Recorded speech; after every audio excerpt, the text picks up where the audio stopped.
কেমন আছো ফুলকন্যা? জি, ভালো আছি। এইটুকু উত্তর দিয়েই মেহের চুপ হয়ে গেল। তারপর সে নিজেও ইফাতের দিকে তাকিয়ে মৃদুস্বরে জিজ্ঞেস করলো। আপনি কেমন আছেন মিস্টার? ইফাত অসহায় দৃষ্টিতে তাকিয়ে রইল।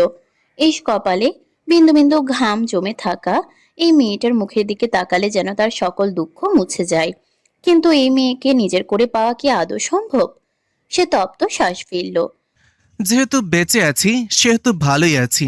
তাজমহলের সৌন্দর্য কখনো বুঝতেই দেয় না সেটা আসলে একটা কবর। কথাটা যেন মেহেরের মাথায় বজ্রপাত করলো। মানুষটার চোখের দিকে তাকানোর আর সাহস হলো না, তাই সাথে সাথে চোখ নামিয়ে নিল। কতটা কষ্ট পেলে মানুষ নিজেকে এভাবে উপস্থাপন করতে পারে? কিন্তু সেই বা এখন কি করবে?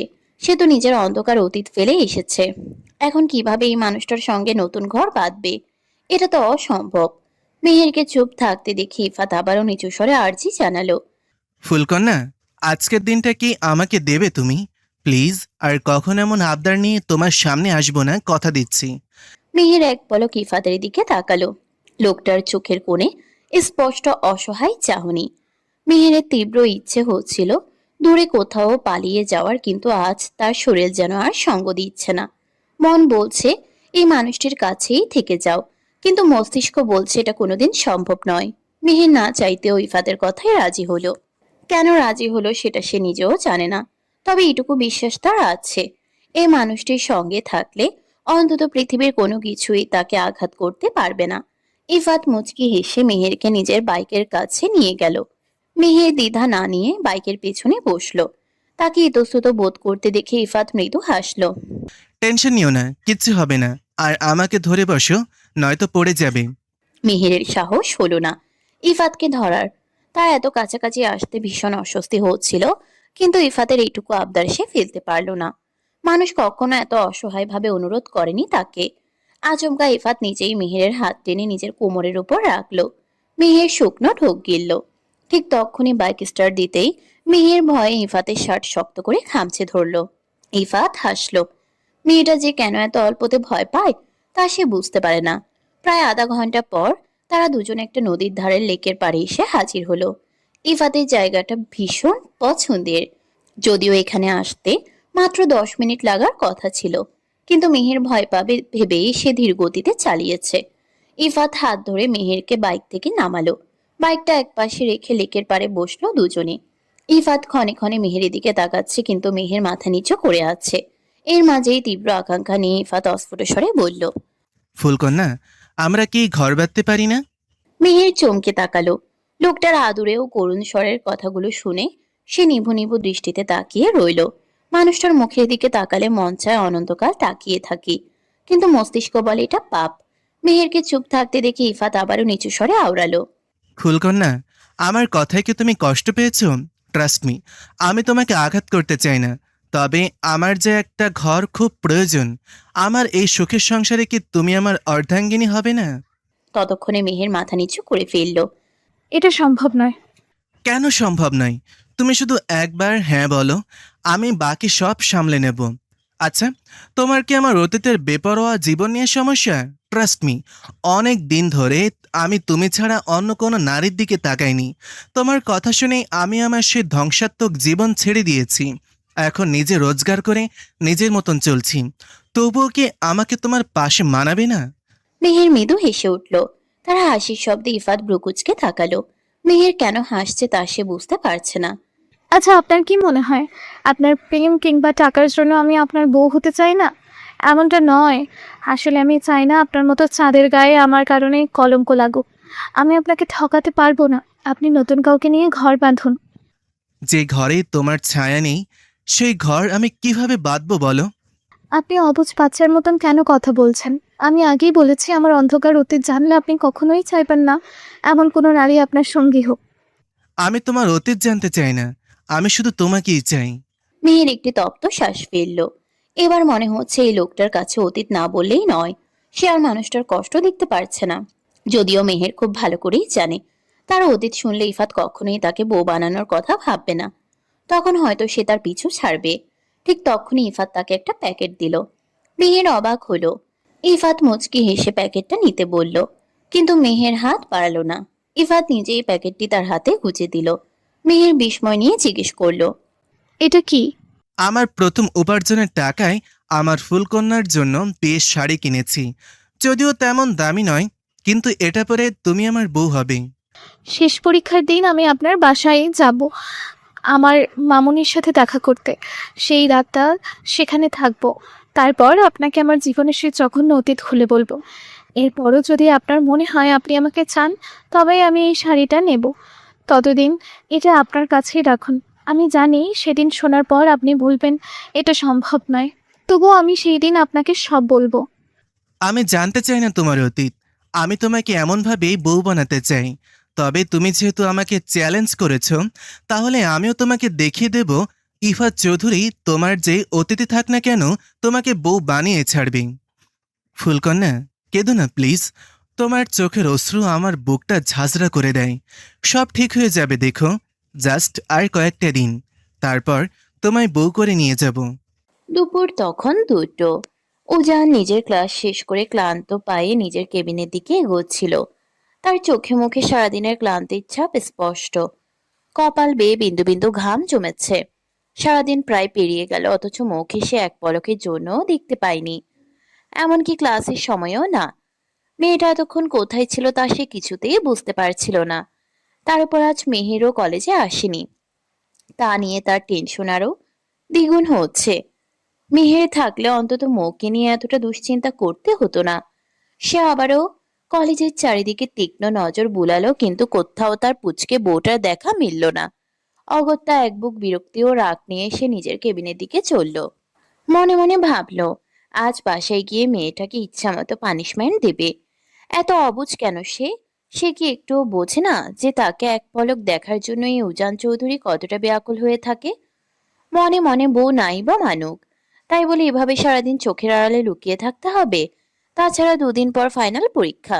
ঠিকমতো ক্লাস না করলে পরীক্ষায় পাশ করবে কিভাবে? সেটাই সে মাথায় ঢুকিয়ে পারছে না। উজান ধীর পায়ে নিজের কেবিনের দরজা খুলে ভেতরে ঢুকতে এক নিমিষেই তার চোখ দুটো জুড়িয়ে গেল। সে দেখল মৌ তার প্রফেসরের আরামদায়ক চেয়ারটায় মাথা ঠেকিয়ে পরম শান্তিতে ঘুমিয়ে আছে। এতক্ষণে উজানের সারাদিনের অশান্ত ছটফটে বুকটা এক অদ্ভুত শীতলতায় ভরে উঠল।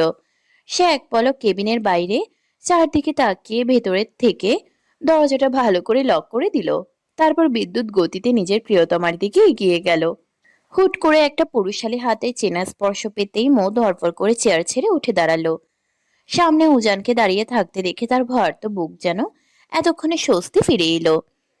তার এই ভীত ফেস দেখে উজান শব্দ করে হেসে উঠল। তারপর সে নিজের চেয়ারে বসে এক টানে মৌকে নিজের কোলের উপরে বসিয়ে নিল এবং কানের কাছে মুখ নিয়ে ফিসফিসিয়ে আওড়ালো। কি ম্যাডাম, ভয় পেয়েছেন বুঝি? মৌ তখনও বিস্ময় ভরা চোখে উজানের দিকে তাকিয়ে আছে। আচমকা ঘুম ভাঙায় নিজেকে স্বাভাবিক করতে তার কিছুটা বেগ পেতে হলো। খানিকটা স্বাভাবিক হতেই সে উজানের দিকে ফ্যালফ্যাল করে তাকিয়ে কাদো কাদো মুখে বলল, খাচ্চর লোক একটা, এভাবে কেউ ভয় দেখায়? আর একটু জোরে আমার আত্মাটা খাঁচা ছেড়ে বের হয়ে যায়নি। আমি ভাবছি আমাকে কে না কে টাচ করলো। শোনো মিসেস চৌধুরী, উজান চৌধুরীর পার্সোনাল প্রপার্টিকে টাচ করার দুঃসাহস দেখাবে এমন কোনো পুরুষ আজ পর্যন্ত এই পৃথিবীতে জন্মায়নি। আর যে এই দুঃসাহস দেখানোর বিন্দুমাত্র চেষ্টা করবে, তাকে ডিরেক্ট এই পৃথিবীর বুক ছেড়ে চিরকালের জন্য বিদায় নিতে হবে। Just mind it. By the way, সারাদিন কোথায় ছিলে? কত খুঁজলাম তোমাকে, কোথাও তো পেলাম না। আর আমার ক্লাসেও আসোনি, কাহিনী কি? দাঁড়াও, আজ বাসায় ফিরি, তারপর তোমাকে কঠিন পানিশমেন্ট দেবো। মৌ এবার কোনো কথা না বলে হুট করে 2 হাতে উজানের গলা শক্ত করে জড়িয়ে ধরলো। উজান কিছুটা চমকে তার দিকে তাকালো। সে খুব স্পষ্ট বুঝতে পারল মৌ কোনো একটা বিষয় নিয়ে ভীষণ আপসেট হয়ে আছে। নয়তো এমন করে মুড অফ করে বুকে জড়িয়ে ধরা মেয়ে অন্তত সে নয়। উজান নরম সুরে ডাকলো, পিচ্ছি। কিন্তু মৌয়ের মুখ থেকে কোনো রেসপন্স বা সাড়া এলো না। পরপর বেশ কয়েকবার ডাকার পরেও যখন ফলাফল শূন্য হলো, তখন উজান মনে মনে কিছুটা ভয় পেয়ে গেল। সে আলতো করে মৌয়ের মুখটা নিজের দিকে ঘুরিয়ে দেখতে পেল মেয়েটার চোখ বেয়ে অনবরত অশ্রু ঝরছে। মৌয়ের চোখের কোণে জল দেখে উজানের ভেতরের মনটা এক লহমায় হাহাকারে ভরে উঠল। সে উদ্গ্রীব কণ্ঠে জিজ্ঞেস করলো, কি হয়েছে আমার পিচ্ছিটার? আমার কোনো কথায় কি খুব কষ্ট পেয়েছো? সরি পিচ্ছি, আই এম রিয়েলি সরি। তবু এভাবে কেতো না প্লিজ। তোমার কান্না আমি সহ্য করতে পারি না। কেন বুঝো না? আপনার কথা আমি একটুও কষ্ট পাইনি। তাহলে কি শরীর খারাপ লাগছে? মাথা ব্যথা করছে তোমার? উজান কপালে হাত দিয়ে দেখার চেষ্টা করলো, কিন্তু তেমন কিছু মনে হলো না। অতঃপর মৌ নিজেই বলল, উম, তাও না। তাহলে আমার চাঁদের মতো বউটার মুখে আজ এমন অমাবস্যার অন্ধকার দেখা যাচ্ছে কেন শুনি? মেহের কেন ইদানিং আর কলেজে আসে না বলুন তো? আমাকে ছাড়া, আমার ওকে ছাড়া একদমই ভালো লাগে না। ওকে ছাড়া আমি জীবনের একটা মুহূর্ত কখনো একা থাকিনি। অথচ বিয়ের পর থেকে ওর সাথে আমার আজ কত দিন ধরে দেখাই হয় না। আপনি আপনি মেহেরকে আপনাদের বাসায় দিয়ে আসুন না প্লিজ। ওকে আপনাদের খাবার দিতে হবে না, ও আমার ভাগের খাবার থেকেই আধা আধি করে খাবে। তবুও ওকে আপনাদের বাড়ি নিয়ে আসুন না। ওর পড়াশোনার খরচও ও নিজেই চালাতে পারে। কারো দয়ার প্রয়োজন নেই ওর। আর কিচ্ছু চাই না আমার আপনার কাছে। মৌ আর মেহেরের মধ্যকার আত্মিক বন্ডিং উজান খুব ভালো করেই জানে।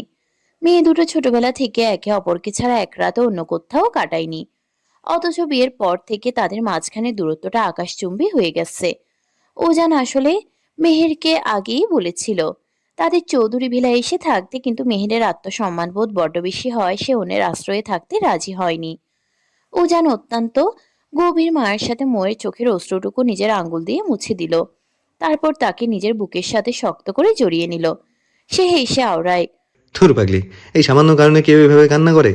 আর মেহের তো আমার শালিকা, সে আমাদের সাথে থাকবে, তাতে এখানে টাকা পয়সার খরচের কথা আসছে কেন? হ্যাঁ, আমার তো নিজের কোনো বোনই নেই। মেহের তো আমার নিজের বোনের মতোই। তোমার মেহেরকে চাই তো? হুম। ওকে, ডান। তুমি আজ বাসায় পৌঁছানোর আগেই দেখবে মেহের তোমার বাসায় তোমার সামনে হাজির হয়ে গেছে। আমার তো বাড়ি নেই, তবে মেহের কোথায় যাবে? ওকে আপনি আপনাদের বাড়ি নিয়ে আসতে বলুন। মৌয়ের মুখে আমার বাড়ি নেই শব্দটা শোনা মাত্রই উজান নিজের পকেট থেকে এক চিলতে মুচকি হাসি সহকারে একটা চকচকে চাবির গুচ্ছ বের করে মৌয়ের ছোট্ট হাতের মুঠোয় গুজে দিল। তারপর মৃদুস্বরে আওড়ালো, কে বলল আপনার নিজের কোনো বাড়ি নেই, মিসেস চৌধুরী? আজ থেকে আপনার নিজেরও একটা বিশাল সাম্রাজ্য আছে। উজান চৌধুরী তার আলিশান বাংলো বাড়িটা আজ প্রীতি উপহার হিসেবে তার এই পিচ্ছি ওয়াইফকে গিফট করলো। মৌয়ের চোখ তো এবার কপালে ওঠার উপক্রম। মানুষটা এমন কেন? সামান্য একটা কথার কথা শুনেই কত কি ভেবে বসে থাকে। তার থেকেও বড় কথা, সে তো জাস্ট কথার কথা বলেছে, তাই বলে তাকে আস্ত একটা বাংলো বাড়ি গিফট করে দিতে হবে? কেমন পুরুষ মানুষ এই উজান চৌধুরী! মৌ নিজেও মাঝে মাঝে উজানকে ঠিকমতো বুঝতে পারে না যে এই লোকটা আসলে কোন ধাতুতে তৈরি। মৌকে ওভাবে নিভু নিভু দৃষ্টিতে তাকিয়ে থাকতে দেখে উজান মুচকি হেসে মৌয়ের মুখে আলতো করে একটা ফু দিল। তারপর খানিকটা ঝুঁকে তার কানের কাছে ফিসফিসিয়ে আওড়ালো, শুনুন মিসেস চৌধুরী, আপনি যেটাকে আপনাদের বাড়ি বলছেন সেটা মোটেও শুধু আমাদের বাড়ি নয়। আপনি যেহেতু আমার কিউট সুইট ওয়াইফই, সেহেতু চৌধুরী ভিলাটাও আপনার নিজেরই বাড়ি। আপনার নিজের বাড়িতে আপনার যখন যা ইচ্ছে, যাকে ইচ্ছে এনে রাখতে পারেন। এতে কেউ আপনাকে কোনো প্রশ্ন করার সাহস পাবে না। সমাজ নয়, উজান চৌধুরী নিজের ওয়াইফের জন্য রুলস নিজে তৈরি করে। উজানের কথা শুনে মৌ এবার খিলখিল করে হেসে উঠল। মানুষটা তাকে যে কেন এত ভালো বোঝে সে নিজেও তা ভেবে পায় না। তবে হঠাৎই সে আবার নিজের মুড অফ করে মুখটা গোমড়া করে নিল। এবার আর উজানের বুঝতে বাকি রইল না যে কেন তার পিচ্চি বউটার মন খারাপ হয়েছে। এখন দুপুর অনেকটা গড়িয়ে গেছে, সেই হিসেবে তার পেটে এতক্ষণে নিশ্চিতভাবেই খিদে চনমন করে উঠেছে। উজান মৌকে কোলে তুলে নিয়ে সামনের টেবিলের উপরে বসালো। তারপর নিজের টিফিন ক্যারিয়ার থেকে একটা প্লেটে খাবার বেড়ে অত্যন্ত যত্ন সহকারে মৌকে মুখে তুলে খাইয়ে দিতে লাগলো। মৌ কোনো টু শব্দ না করে নিশ্চুপভাবে খেয়ে নিল। প্রচন্ড খিদে পেয়েছিল তার। তার উপর উজান এভাবে পরম মায়ায় খাইয়ে দেওয়ায় সে বেশ তৃপ্তি ভরেই খেলো। খাওয়া শেষ হলে উজান প্লেটটি রেখে আবারও মৌয়ের মুখোমুখি হয়ে বসলো।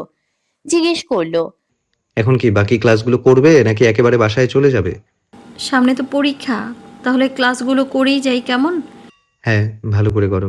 পরীক্ষায় রেজাল্ট যদি কোনো কারণে খারাপ আসে, তখন কিন্তু একটা মাইরও মাটিতে পড়বে না, একদম পিঠের ওপর পড়বে, দেখে নিও। হুম, দেখা যাবে। মৌ একগাল হেসে জবাব দিল। এই বলেই টেবিল থেকে নেমে গটগট করে কেবিন থেকে চলে গেল মৌ। উজান তার যাওয়ার দিকে তাকিয়ে মুচকি হাসলো। মৌ গুনগুন করে গান গাইতে গাইতে করিডোর দিয়ে হেঁটে যাচ্ছিল। এমন সময় আচমকা ললিতা কোথা থেকে এসে শক্ত করে তার হাত টেনে ধরলো এবং টেনে হিঁচড়ে কলেজের দালান থেকে কিছুটা দূরত্বে নিয়ে গেল। হুট করে এমনটা হওয়ায় মৌ খানিকটা ঘাবড়ে গিয়েছিল। কিন্তু পরক্ষণেই ললিতাকে নিজের সামনে এভাবে দাঁড়িয়ে থাকতে দেখে তার মেজাজটা একেবারে ছুটে গেল। সে কর্কশ কণ্ঠে গর্জে উঠে বলল, এই চিমড়ি, তুই কোন সাহসে আমার হাত ধরে টেনে এখানে নিয়ে এলি? হ্যাঁ, মোয়ের এইটুকু কথায় ললিতার নিজের মেজাজও চড়ে গেল। সে চোখ রাঙিয়ে রাগান্বিত গলায় বলে, তার আগে তুই বল, তুই উজান স্যারের কেবিনে এতক্ষণ ধরে কি করছিলি? তাও আবার ভেতর থেকে দরজা লক করে। তার কথায় মৌ খানিকটা ভেবাচেকা খেয়ে গেল। এমন আচমকা প্রশ্নে সে কিছুটা চমকে উঠলেও নিজেকে দ্রুত সামলে নিল। সে আসার সময় চারপাশে ভালো করে দেখে এই কেবিনে ঢুকেছিল। তবুও এই ডাইনির চোখে কিভাবে পড়ল? তবে মৌ এবার আর ভয় পেল না, বরং উল্টো রাগী দৃষ্টিতে ললিতার দিকে তাকালো। আমি স্যারের রুমে যাই ইচ্ছে তাই করি, তাতে তোর কি? আমার কি মানে? তুই সামান্য একজন স্টুডেন্ট হয়ে স্যারের সাথে দরজার উপাশে লক করে ভেতরে এতক্ষণ? ললিতার মুখের বাকি নোংরা কথা শেষ হওয়ার সুযোগ পেল না। তার আগেই মৌ নিজের ডান হাতটা ঘুরিয়ে ঠাস ঠাস করে ললিতার গালে পরপর দুটো জোরালো থাপ্পড় বসিয়ে দিল। Just mind your language Lalita, নিজের লিমিট ক্রস করিস না একদম। মৌ দাঁত কিরমির করে বলল। ললিতা নিজের জ্বলতে থাকা গালে হাত দিয়ে চরম রাগী ও অপমানিত গলায় বলল, তুই আমাকে থাপ্পড় দিলি? আর আমি মিথ্যাটা কি বলেছি? হ্যাঁ, স্যারের তো তুই কেউ হোস না, তাহলে এতক্ষণ কেবিনে একা কেন ছিলি? নিজের নোংরা শরীর দেখিয়ে পরীক্ষার রেজাল্ট ভালো করতে চাস, তাই তো? ললিতার এমন জঘন্য কথা শুনে মোয়ের ভেতরের বাঘিনী রূপ যেন এবার জেগে উঠল।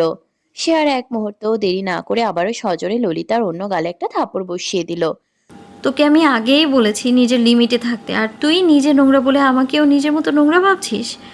আমার স্যারের সাথে কিছু পার্সোনাল দরকারি কথা ছিল, তাই গিয়েছিলাম। এই তাসফিয়া মৌ সামান্য পরীক্ষায় ভালো রেজাল্ট পাওয়ার জন্য তোর মতো এমন নিচু সস্তা কাজ কোনোদিনও করে না, বুঝলি? আগে নিজের নোংরা চরিত্র ঠিক কর, তারপর অন্যকে জ্ঞান দিতে আসবি। জাস্ট মাইন্ড ইট। কথাগুলো এক নিঃশ্বাসে ছুড়ে দিয়ে মৌ বড় বড় পা ফেলে সেখান থেকে চলে গেল। ললিতা গালে হাত দিয়ে চরম ক্ষোভ আর প্রতিহিংসা নিয়ে মোয়ের চলে যাওয়ার দিকে তাকিয়ে রইল। নিজের দাঁত কিরমির করে বিড়বিড় করে, তোকে আমি দেখে নেব মৌ। স্যারের সাথে তোর কিসের এত মাখামাখি আর কাছাকাছি আসা সেটা আমি সবার সামনে এনেই ছাড়ব। এটাই ললিতার প্রমিস। বিকেল তখন 5টা। চারদিকটা আজ হালকা নিঝুম হয়ে আছে। পুরো আকাশ কালো মেঘে আচ্ছন্ন।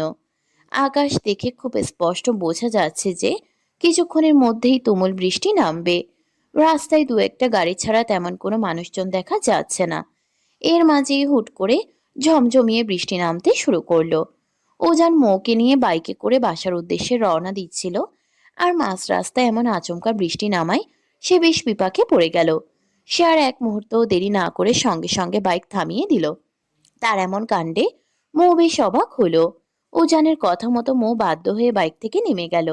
বৃষ্টি আর একটু জোরে আসার আগে উজান মৌয়ের হাত শক্ত করে আঁকড়ে ধরে রাস্তার ধারের একটা চায়ের দোকানে গিয়ে দাঁড়ালো। সে মৌকে নিয়ে কোনো রকম রিস্ক নিতে চায় না। তার উপর 2 দিন পরেই ফাইনাল পরীক্ষা।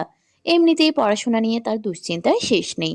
এখন যদি বৃষ্টিতে ভিজে জ্বর বাঁধিয়ে বসে তবে তো মস্ত বড় কেলেঙ্কারি হয়ে যাবে। চায়ের দোকানদার তাদের অবস্থা দেখে ভেতরের একটা কাঠের বেঞ্চে বসতে বলল। ও যেন আলতো করে মৌকে সেখানে বসিয়ে দিল এবং এক হাত দিয়ে তাকে আগলে নিজের বুকের সাথে জড়িয়ে রাখলো। তখন চারদিকের মানুষ বৃষ্টি থেকে বাঁচার জন্য একটু আশ্রয়ের খোঁজে ভীষণ ব্যস্ত। বসে থাকতে থাকতে মোয়ের নজর হঠাৎ গেল একজোড়া শালিক পাখির দিকে। তারা পরম নিশ্চিন্তে একে অপরকে ছুঁয়ে একসাথে বৃষ্টিতে ভিজছে। দৃশ্যটা দেখা মাত্রই মোয়ের নিজেরও বৃষ্টিতে ভেজার তীব্র ইচ্ছে জাগলো, কিন্তু পাশে বসা উজানকে বলার সাহস সে পাচ্ছে না। যদি লোকটা সবার সামনে তাকে কড়া বকা দেয়, সেই ভয়ে সে গুটিয়ে রইল। কিন্তু মনের ভেতর বৃষ্টিতে ভেজার তীব্র আকাঙ্ক্ষা কিছুতেই দমাতে পারছিল না সে। অবশেষে মনের ভেতর একরাশ ভয় চেপে রেখেই সে ফিসফিস করে বলে উঠল, প্রফেসর সাহেব, কিছু চাই? আ- আমি একটু বৃষ্টিতে ভিজতে চাই। এখন নয়, বাসায় গিয়ে ভিজো। না, আমি এখনই ভিজতে চাই। বাসায় যেতে যেতে যদি বৃষ্টি চলে যায় তখন তো আর ভিজতে পারবো না। বললাম না এখন নয়। প্লিজ প্রফেসর সাহেব, বেশি না, জাস্ট 10টা মিনিট, প্লিজ প্লিজ প্লিজ। উজান এবার চোখ রাঙিয়ে তার দিকে তাকালো। উজানের অমন করা চাউনি দেখে মো সঙ্গে সঙ্গে মাথা নিচু করে নিল। মনে মনে ভীষণ অভিমান হলো তার। সামান্য একটু বৃষ্টিতে ভিজতে চেয়েছে বলে মানুষটা এইভাবে চোখ রাঙিয়ে তাকাবে? সে তো সচরাচর উজানের কাছে কিছু চায় না, তাহলে আজ কেন এমন করলো? উজান গভীর দৃষ্টিতে মোয়ের বিষণ্ণ মুখের দিকে তাকিয়ে রইল। মেয়েটার ছোট থেকে বড় সব ইচ্ছে, সব স্বপ্ন সে নিজের হাতে পূরণ করবে, কিন্তু এই মুহূর্তে কোনোভাবেই নয়। মেয়েটাকে সে কেন বারণ করলো তা হয়তো মো বুঝতে পারছে না, কিন্তু উজান খুব ভালো করেই জানে চারপাশে অনেক অচেনা মানুষ। তাদের নোংরা নজর এড়িয়ে একা একটা মেয়ে এভাবে রাস্তায় বৃষ্টিতে ভিজবে, ব্যাপারটা ভাবতেই উজানের পুরুষালী অহংকারে বাজছে। এর মাঝেই বৃষ্টির বেগ আরো বাড়তে শুরু করলো। উজান আকাশের দিকে ভালো করে লক্ষ্য করে বুঝতে পারলো যে আজ সহজে বৃষ্টি থামার লক্ষণ নেই। মুখে ওভাবে মুখ গোমরা করে বসে থাকতে দেখে উজান মনে মনে একটু হাসলো। তারপর মোয়ের হাতটা শক্ত করে টেনে ধরে আবার বাইকে বসতে বলল। মো আর কোনো কথা না বাড়িয়ে মুখ ফুলিয়ে বাইকে গিয়ে বসলো। সঙ্গে সঙ্গে উজান বাইক স্টার্ট দিল। বাইক চলতেই মো বৃষ্টিতে ঠিকই ভিজতে লাগলো, তবে তার মনটা বড্ড ভারী হয়ে রইল। সে তো এভাবে ভিজতে চায়নি। সে চেয়েছিল কোনো এক খোলা আকাশের নিচে পাখির মতো ডানা মেলে চারদিকে ঘুরে ঘুরে মনের আনন্দে ভিজতে। চৌধুরী ভিলা থেকে মাত্র 5 মিনিটের দূরত্বে একটা বিশাল খালি মাঠ ছিল। বাচ্চাদের খেলার এই সুন্দর জায়গাটা এখন বৃষ্টির কারণে একদম ফাঁকা। চারপাশটা ভীষণ মনোরম দেখাচ্ছে। উজান হঠাৎ বাইকটা সেখানে এনে থামালো এবং মৌকে নামিয়ে দিল। মৌ তখনও অভিমান করে মাথা নিচু করে দাঁড়িয়ে আছে। ঠিক তখনই উজানের ভারী কণ্ঠস্বর তার কানের কাছে ফিসফিসিয়ে উঠল। মিসেস চৌধুরী, এখন আপনার যতটুকু ইচ্ছে যেভাবে ইচ্ছে বৃষ্টিতে ভিজতে পারেন। এই উজান চৌধুরী আর আপনাকে বারণ করবে না। কথাটা শোনা মাত্রই মৌয়ের চোখের কোণে এক অদ্ভুত আনন্দের ঝিলিক দেখা গেল। সে খুশিতে আত্মহারা হয়ে সঙ্গে সঙ্গে উজানকে শক্ত করে জড়িয়ে ধরল। তারপর আর এক মুহূর্তও দাঁড়িয়ে না থেকে 2 হাত মেলে চারদিকে ঘুরে ঘুরে বৃষ্টি উপভোগ করতে লাগলো। তাকে ওভাবে আনন্দ করতে দেখে আশেপাশের 2-3টে বাচ্চাও এসে মৌয়ের সঙ্গী হলো। আর এদিকে উজান নিজের বাইকটার সাথে হেলান দিয়ে দাঁড়িয়ে একদৃষ্টে তার প্রিয়তমার এই নিষ্পাপ পাগলামি দেখতে ব্যস্ত রইল। খানিকক্ষণ পর উজান ঘড়ির দিকে তাকিয়ে মৌয়ের উদ্দেশ্যে ডেকে উঠল। পিচ্ছি, এবার বাসায় চলো। আর নয়, বেশি ভিজলে ঠান্ডা লেগে যাবে। মৌ এক পলক উজানের দিকে তাকালো। তার নিজের আরো ভিজতে ইচ্ছে করলেও সে আর জিদ করল না, বরং লক্ষ্মী মেয়ের মতো উজানের কথায় রাজি হয়ে বাইকে উঠে বাসায় চলে এলো। বাসায় ঢুকেই মৌ চটজলদি দৌড়ে নিজের ভেজা জামা কাপড় নিয়েই সোজা কিচেন রুমে ঢুকলো। কিন্তু সেখানে মেহেরকে না দেখে মুহূর্তেই তার মুখটা আবার কালো হয়ে গেল। তাকে ওভাবে শুকনো মুখে দাঁড়িয়ে থাকতে দেখে শাশুড়ি মৌসুমী চৌধুরী আদুরে স্বরে বললেন, এসেছিস মা? শাশুড়ি আম্মা, মেহের কি এখনো আসেনি? তোমার ছেলে যে বলল আমি বাসায় আসার আগেই নাকি মেহের এখানে চলে আসবে। একবার ছাদে গিয়ে দেখ মেয়েটা কখন থেকে তোর জন্য অপেক্ষা করছে। মৌসুমী চৌধুরীর কথা শুনে মৌয়ের মনটা খুশিতে নেচে উঠল। সে আবারও উল্টো ঘুরে দৌড় লাগাতে লাগাতে বলল, আবারও বৃষ্টিতে ভিজবো, জানো মৌ কামিং। সে যখন মাঝপথে ঠিক তখনই পেছন থেকে উজানের গম্ভীর ও কড়া কণ্ঠস্বর প্রতিধ্বনিত হলো। মিসেস চৌধুরী, ঠিক 5 মিনিটের মধ্যে আমি আপনাকে রুমে দেখতে চাই, নয়তো আজ আপনাকে কঠিন পানিশমেন্ট পেতে হবে। জাস্ট মাইন্ড ইট। কথাটা উজান নিচের দিকে তাকিয়ে বলল। মৌয়ের দিকে একবার চোখ তুলে তাকালোও না। মৌ কিছুক্ষণের জন্য থমকে দাঁড়িয়ে উজানের দিকে তাকালো, তারপর গটগট করে ছাদের দিকে চলে গেল। আর উজান নিজেও নিজের রুমে ঢুকে পড়ল। প্রায় ঘন্টাখানেক পর উজান ওয়াশরুম থেকে শাওয়ার শেষ করে কোমরে টাওয়াল পেঁচিয়ে বেরিয়ে এলো। রুমে ঢুকেই সে একদম স্তব্ধ হয়ে গেল। বিছানার দিকে তাকিয়ে দেখলো মৌ এখনো রুমে আসেনি। এতক্ষণ ধরে মেয়েটা ভেজা কাপড়ে ছাদেই রয়ে গেছে। এত সময় বৃষ্টিতে ভিজলে জ্বর তো নিশ্চিত আসবে, কিন্তু অবুঝ মেয়েটা যেন কিছুতেই তা বুঝতে চাইছে না। উজান কোনো রকম একটা ট্রাউজার আর টি শার্ট গায়ে জড়িয়ে রাগ নিয়ে রুম থেকে বের হতে যাবে, ঠিক তখনই মৌ দরজা দিয়ে রুমে এসে তার সামনেই হাজির হলো। মৌয়ের উপস্থিতি টের পেয়ে উজান মাথা নিচু করে অত্যন্ত গম্ভীর ও ঠান্ডা স্বরে আওড়ালো, টাইম কতটুকু দিয়েছিলাম মিসেস চৌধুরী? মৌ আর কোনো কথা না শুনে এক পা এগিয়ে গিয়ে খপ করে উজানের টি শার্ট টেনে ধরলো। তারপর নিজের ডাগর ডাগর চোখ দুটো বড় বড় করে রাগী গলায় বলল, তার আগে আপনি আমাকে একটা কথা বলুন, আপনি কোন সাহসে এই মিসেস চৌধুরীর দিকে না তাকিয়ে ওভাবে নিচের দিকে চোখ নামিয়ে কথা বলছেন? হ্যাঁ, আপনি কি জানেন আমি কার ওয়াইফি? আপনি আমাকে এভাবে অ্যাভয়েড করছেন? আপনি জানেন আমার বরকে? উজানের ঠোঁটের কোণে এক চিলতে হাসির রেখা ফুটে উঠল। মেয়েটার দিন দিন সাহস বড্ড বেড়ে যাচ্ছে, কিন্তু সেই অবুঝ মেয়েটাকে কিভাবে বোঝাবে যে এই মুহূর্তে তার দিকে তাকালে উল্টো উজানের নিজেকেই সামলানো কঠিন হয়ে পড়বে। সে নিজের ভেতরের প্রবল আকর্ষণ নিয়ন্ত্রণ করে নিচু গলায় আওড়ায়, পিচ্ছি, টি শার্টটা ছাড়ো। ছাড়বো না। তার আগে বলুন, আমার দিকে তাকাচ্ছেন না কেন? কি ভেবেছেন আপনি আমি কিছু বুঝতে পারি না? এমন কিছুই নয় পিচ্ছি, জাস্ট রিল্যাক্স। এবার হাতটা ছাড়ো। মো এবার উজানের কোনো কথা না শুনে তার পায়ের পাতার উপর ভর দিয়ে খানিকটা উঁচু হলো। উজানের মুখের একদম কাছাকাছি গিয়ে চোখ রাঙিয়ে বলে, আগে তাকান আমার দিকে। আমি কি খুব পচা দেখতে হয়ে গেছি যে আমার দিকে তাকানোই যাচ্ছে না? তাকান বলছি আমার দিকে। মোয়ের এমন আকস্মিক অবাধ্যতা আর জেদের সামনে উজান আর নিজের ধৈর্য ধরে রাখতে পারল না। সে মুহূর্তের মধ্যে এক হাত দিয়ে মোয়ের সরু কোমর শক্ত করে আঁকড়ে ধরে তাকে নিজের শরীরের সাথে একদম মুখোমুখি টেনে নিল। দুজনের উত্তপ্ত ও ঘন নিঃশ্বাস তখন একে অপরকে স্পর্শ করছে। উজান নিজের তীব্র ও ব্যাকুল দৃষ্টি মোয়ের চোখের উপর নিবদ্ধ করে এক নেশাক্ত গলায় প্রতিধ্বনিত করল, উজান চৌধুরী যদি এই মুহূর্তে আপনার উপর ঠিকঠাক দৃষ্টি দেয় মিসেস চৌধুরী, তাহলে তার সেই দৃষ্টির তীব্রতা সহ্য করতে পারবেন তো? একবার নিজের দিকে ভালো করে তাকিয়েছেন? বৃষ্টির পানিতে ভিজে আপনার পরনের জামাটা শরীরের সাথে এমনভাবে লেপ্টে আছে যে প্রতিটা ভাঁজ স্পষ্ট দেখা যাচ্ছে। উজান চৌধুরী কিন্তু এতটা ধৈর্যশীল নয়। মাঝে মাঝে এই পুরুষটার থেকে একটু দূরত্ব বজায় রাখবেন, নয়তো আপনারই বড় বিপদ হয়ে যাবে। কথাটা শেষ করেই উজান এক ঝটকায় মোয়ের কোমর থেকে নিজের হাত সরিয়ে তাকে ছেড়ে দিল। ছাড়া পেয়ে মৌ লজ্জায় আর এক মুহূর্ত সেখানে দাঁড়ালো না। এক দৌড়ে সোজা ওয়াশরুমে ঢুকে দরজা লক করে দিল। তার এমন ভয়ার্ত লজ্জা অবনত চলে যাওয়ার দিকে তাকিয়ে উজান বিছানার উপর বসে শব্দ করে হেসে উঠল। মনে মনে ভাবলো, সামান্য দুটো কথা শুনেই যে মেয়ে ভয়ে এভাবে কুঁকড়ে যায়, ভবিষ্যতে তাকে পুরোপুরি সামলাবে কিভাবে সে। এর বেশ কিছু সময় পর মৌ শাওয়ার শেষ করে কালো রঙের একটা থ্রি পিস পরে ওয়াশরুম থেকে বের হলো। তাই সে আর ডানে বামে কোনো দিকে না তাকিয়ে সোজা উজানের সামনে গিয়ে দাঁড়ালো। উজান তখন বিছানায় গায়ে লিয়ে দিয়ে একমনে নিজের ফোন স্ক্রল করছিল। মৌ এবার আর এক মুহূর্ত দেরি না করে একরাশ অধিকার নিয়ে সোজা উজানের সেই চওড়া ও উন্মুক্ত বুকের উপর গিয়ে পরম শান্তিতে আশ্রয় নিল। এতে উজান কিছু বলল না। মৌ তার বুকে মুখ গুজে স্তব্ধ হয়ে রইল। হঠাৎ মৌ মুখ তুলে উজানের কানের কাছে গিয়ে ফিসফিস করে বলল, প্রফেসর সাহেব, তখন যেন কি বলছিলেন আপনি? কখন? ওই যে যখন আমি ভেজা জামা কাপড় আপনার সামনে এসেছিলাম তখন।